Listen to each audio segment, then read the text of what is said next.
Avez-vous déjà eu des cartes Pokémon? Personnellement oui, c'est ce qui m'a fait grandir durant toute mon enfance. Aujourd'hui, on ne va pas s'intéresser aux cartes Pokémon, mais aux jeux Pokémon. Donc bienvenue pour un nouvel épisode de jeux iconiques.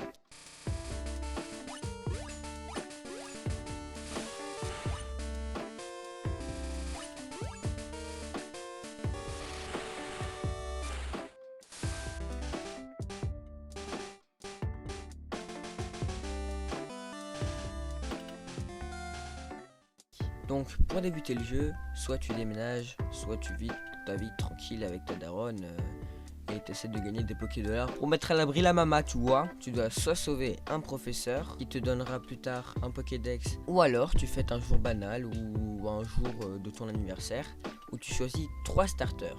Faut savoir qu'au global il y a 8 générations, donc 8 x 3, je sais pas calculer, donc tu te démerdes, tu prends ta calculatrice et tu me fais pas chez Dimitri. Ensuite, après avoir fait tout ça, le professeur va t'apprendre comment capturer un Pokémon.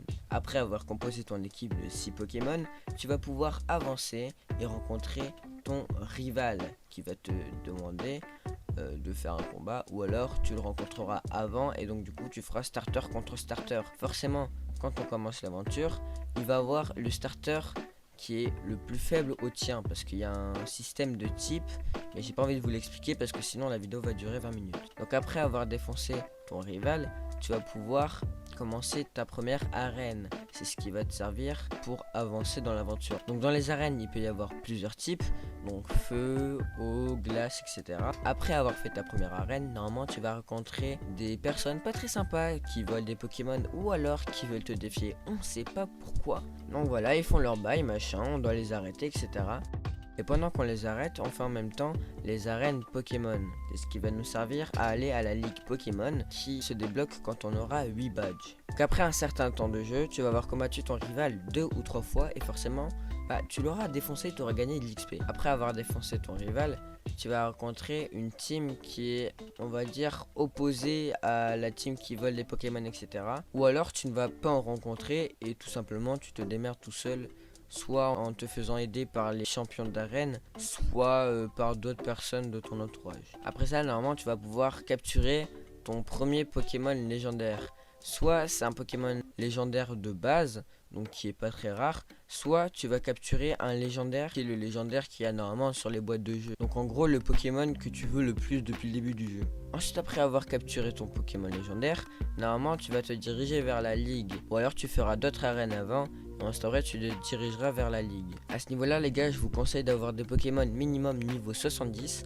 C'est le plus raisonnable pour combattre les champions d'arène. Après que tu aies battu la ligue Pokémon, normalement il va te mettre le générique, etc. Mais tu auras toujours quelque chose à faire. Soit des Pokémon mystiques à attraper, soit des ultra chimères dans Ultra Soleil, Soleil ou Ultra Lune, Lune, soit des Pokémon fabuleux comme Victini ou j'en passe. Donc l'important dans votre aventure, c'est pas avoir collecté le plus de Pokémon ou bien avoir fait la ligue. Donc forcément ça par contre ça vous aide pour faire le 100% si vous voulez faire un 100%. Mais je ne vous conseille pas de le faire parce que c'est tellement long. Il y a plus de 250 Pokémon, même moi j'ai jamais réussi à le faire alors que j'y joue depuis la toute première génération sur 8 générations. Voilà, donc c'est la fin de cet épisode de jeux iconiques sur Pokémon. N'hésitez pas à vous abonner, on est bientôt 500. Et n'oubliez pas qu'aux 500 abonnés les gars, on fait une FAQ. Donc foire aux questions, si vous êtes un peu con comme Dimitri, n'hésitez pas à mettre un like les gars, parce que vous l'avez vu sur la carte Pokémon, plus on met de likes, plus on est actif. Sur ce, ciao ciao.